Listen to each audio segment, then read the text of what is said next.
आमचे अध्यक्ष श्री रवींद्र चव्हाण यांनी आगामी स्थानिक स्वराज्य संस्थांच्या निमित्ताने विभागांचे दौरे ठरवलेले आहेत।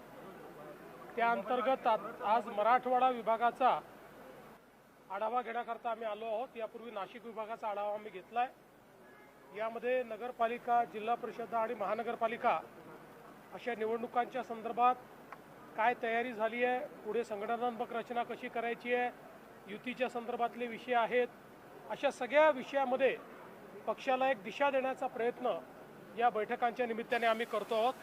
आणि आज आता इथल्या 8ही जिल्ह्यांचे सगळे आमचे पदाधिकारी हे संभाजीनगरला आलेले आहेत आणि ही बैठक आता आमची संपन्न होणार आहे।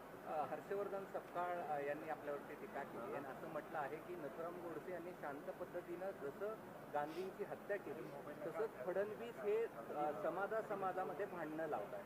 कोण आहेत ते? त्यांना त्यांच्या जिल्ह्यात नाही ओळखत कोण आणि मी त्याच्यावर उत्तर द्यायचं? उद्धव ठाकरे उद्या मराठवाड्याच्या दौऱ्यावर येत आहेत आणि अंबरडा मोर्चा काढतात। खरं म्हणजे मला असं वाटतं की उद्धव ठाकरेंनी एकदा आरशात बघितलं तर अशा प्रकारचे मोर्चे ते काढणार नाहीत। यापूर्वी सांगितलं, उद्धव ठाकरेंनी ज्या घोषणा केल्या त्यांनी 20,000 कोटी रुपयाची कर्जमाफी केली। त्याच्या 3 वर्ष आधी आम्हीही 20,000 कोटी रुपयाची कर्जमाफी केली। त्यामुळे त्यांनी काही फार मोठं केलं असं नाही। या उलट त्यांनी जी घोषणा केली होती की आम्ही 50,000 रुपये चालू खात्याच्या लोकांना देऊ, 2.5 वर्षात फुटकी कवडी दिली नाही, त्याचे 16 लाख शेतकऱ्यांचे पैसे आमचं सरकार आल्यानंतर आम्ही दिले।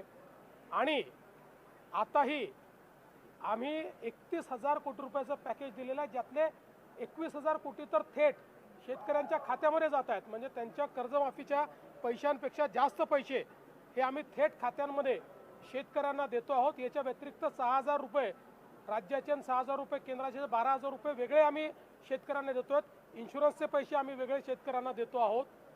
त्यामुळे ज्यावेळी त्यांच्या काळामध्ये अशी नुकसान झालं होतं त्यावेळी त्यांनी नेमके किती पैसे दिले हे जर आपण बघितलं तर त्यांना असा मोर्चा काढण्याचा अधिकार आहे का हे आपल्या लक्षात येईल। तथापि ठीक आहे, त्यांनाही कुठेतरी आपल्या पक्षाला जिवंत ठेवायचं आहे, त्यामुळे ते प्रयत्न करत आहेत।